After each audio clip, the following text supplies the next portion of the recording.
Hi guys, and welcome to episode 3 of my vlog. To those of you who are still watching, thank you very much. Not much in the way of comments from the last episode, apart from that it was too long, so I'm going to try and keep these to less than 15 minutes. So, my week, transition-wise, I am finally back on prescription. I've got some estrogen patches, and I've also got some eflornithine cream, which is to reduce my facial hair strength. So that's a big bonus for me. Felt really happy when that finally came through. So I'm in a good place with regards to that. My mood has been pretty stable through this week, actually. Been in a good place, I've been kept busy at work. Only slightly down point came today when I was at work, when I realised that I was out of my antidepressants and I had a wee nervy, panicked minute, not wanting to relapse or anything like that. So called my GP surgery, trying to get an emergency appointment to get some venlafaxine, and the receptionist wasn't very helpful, and I just got more nervous and anxious throughout the conversation with her. And then I phoned the crisis team, and they said they don't normally do that. They normally just make recommendations to the doctors to do the prescribing for them. But fortunately, while I was on the phone to the crisis team, my fax rang back and said that the receptionist said that she'd spoken to one of the GPs and there was a prescription ready for me to collect, and now I'm fully replete in antidepressants. So that's great. Otherwise, pretty much back to work full-time now, except for the on-calls, which is a bit faster than normal for a phase return. But I had a progress meeting with the bosses at work, and they're happy, no issues. So yeah, everybody's happy. The only thing that was mentioned during this meeting was with regards to what I'm doing for changing rooms. Now, I'll touch on this again in another episode, so I'll come back to it, but suffice to say that I'm not in a position where I'm comfortable with other people seeing me, even if I've got underwear on. So I'll come back to that in a future episode. So that's pretty much what I've got to say about my week so far. So I'll move on to the education section, I guess, which for this episode is rated G for guidance, because I'm going to be discussing sexuality and Tinder. So any kids that you don't want to be watching, you should get them to go away just now. Now, sexuality I'm going to talk about in both senses of the word, and this whole section I'm going to be flitting back and forth a wee bit, so you'll have to bear with me. But in terms of, being a living being who has sexual feelings, both in that sense and also sexual orientation.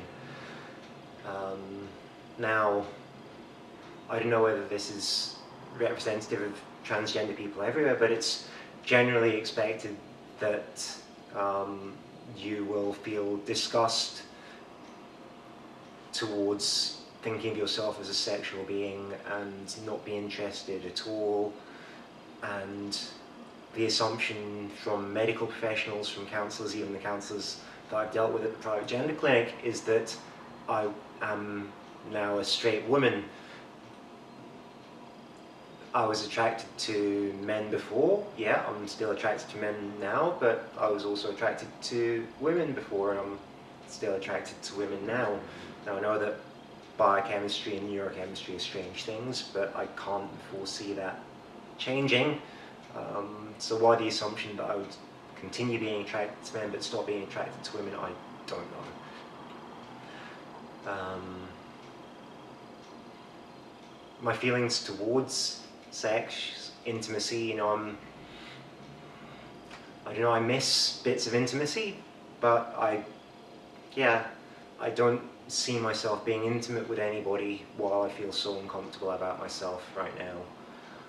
And that's sort of the place that I'm in with regards to that. I don't find myself attractive, and I don't know why anybody else would.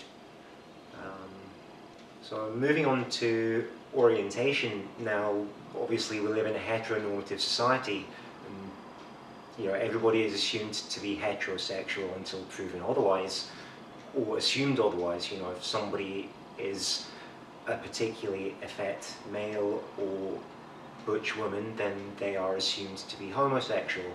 And that's the society we live in, and I'm going to talk about a phenomenon called biasia. Now, sexuality is who you're attracted to, it's not who you're sleeping with. The two are different things. And a lot of bisexual people who happen to be in heterosexual or homosexual relationships, or even in polyamorous relationships, are assumed to be heterosexual or homosexual, and that's what the phenomenon of biasia is.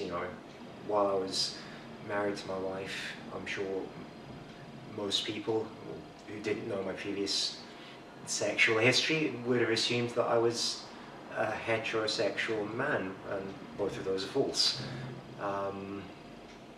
What can we do about that? Well, stop making assumptions about people. If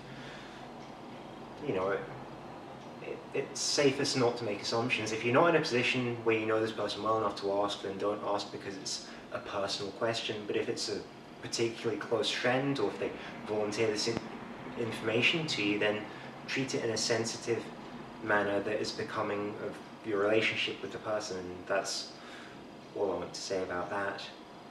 Now, I suppose that leads on to the problem with labels. Now, labels are useful for getting behind a cause, for getting political activism, but to another extent, on the other hand, they're less helpful. Now, the label bisexual is one that I appropriated for a while, but I no longer identify as bisexual. I prefer the term pansexual, although I'd rather not have the label at all. But the difference being bisexual is attracted to male and female, and pansexual is attracted to all genders. And it's recognizing the fact that there are more than two genders. There are people who are gender fluid, genderqueer, non-binary, bigender, polygender, whatever, or the label they may choose, and yes, I am attracted to these people. So that's what I'm going to say about sexuality, the problem with labels. If somebody chooses to use a label, like I've said before, just be sensitive about it and respect it, and respect other people's pronouns. If they want to be known as they, them, their, then use those pronouns about them. Recognize that there are people who are outside the gender binary. And yeah, for some people, myself included, gender is a spectrum, and I just happen to be fairly far over to the female side of the spectrum, but I don't consider myself to be 100% female, because that's absurd, right? So, my experiences with Tinder. Now, we can debate the morality or the ethics of me downloading Tinder, and I'm happy to do that with anybody, either in person or in the comment section or on my other social media. But in my head, I'm still married. I was in a monogamous relationship, although separated now, and I never cheated during my relationship, and I don't want to start now. So I'm not interested in a relationship with somebody else, and like I've said already, I'm not interested in intimacy with anybody else right now. So you might ask yourselves, why am I on Tinder? Well, two reasons. Number one, I want some self-validation, or rather external validation of myself. I want to feel good about myself. I want people to tell me that I look nice, and maybe if they repeat it enough times, I will believe it, although I have my doubts about that. And the second is to meet some nice people and hopefully have people buy me some drinks and food. Now I'm gonna take you through my Tinder bio here. Now if we start off with the photos that I've chosen here, this is the second version of my Tinder bio. Now on the original one, the photos that I chose, all of them had Snapchat filters. Now I'd done this completely unconsciously, but I don't know whether it's just another way of putting up a mask because I feel so deeply insecure about myself that I don't want anybody to see the real me. I honestly don't know, but it was entirely subconscious. Now in the actual bio section, you know, I've put down a few details about me, my stats. Initially I didn't say what I did for a living. Now I say I'm a doctor of some kind. My height I had there initially. I was completely honest about wanting some validation and some drinks and food from the off. And I didn't have the fact that I was transgender in the initial version of this, but people who messaged me, I would say that within the first 3 lines. And my hit rate has been reasonably good, plenty of matches. Girls, boys, others. Downloaded the app on Saturday, arranged to meet up with somebody on the Sunday who turned out to be a bit of a fuckboy. I wanted brunch, and I got brunch, but afterwards he wanted to get into my pants or get into my car. It's obvious that lots of these people on Tinder don't read the sections. Another thing that happened to me, I may or may not have been catfished by somebody claiming to be a girl living somewhere on the West Coast. I'm not going to divulge too many details to protect the idiots who are on this app, but she was wanting to meet back at her place, and I said, hold on a minute, just in case either of us is an axe murderer or a catfish, how about we meet somewhere public first? And then her profile disappeared promptly. And then Thursday I was supposed to meet up with one guy, but he cancelled on me. And then quickly we scheduled another meeting with another guy, and I got a message from him saying he was running 55 minutes late. And since I was in at work at 8 o'clock today, I was not down for that. So yeah, that's my brief experience with the app so far. I don't know what's going to happen with it, but yeah, some interesting people on there.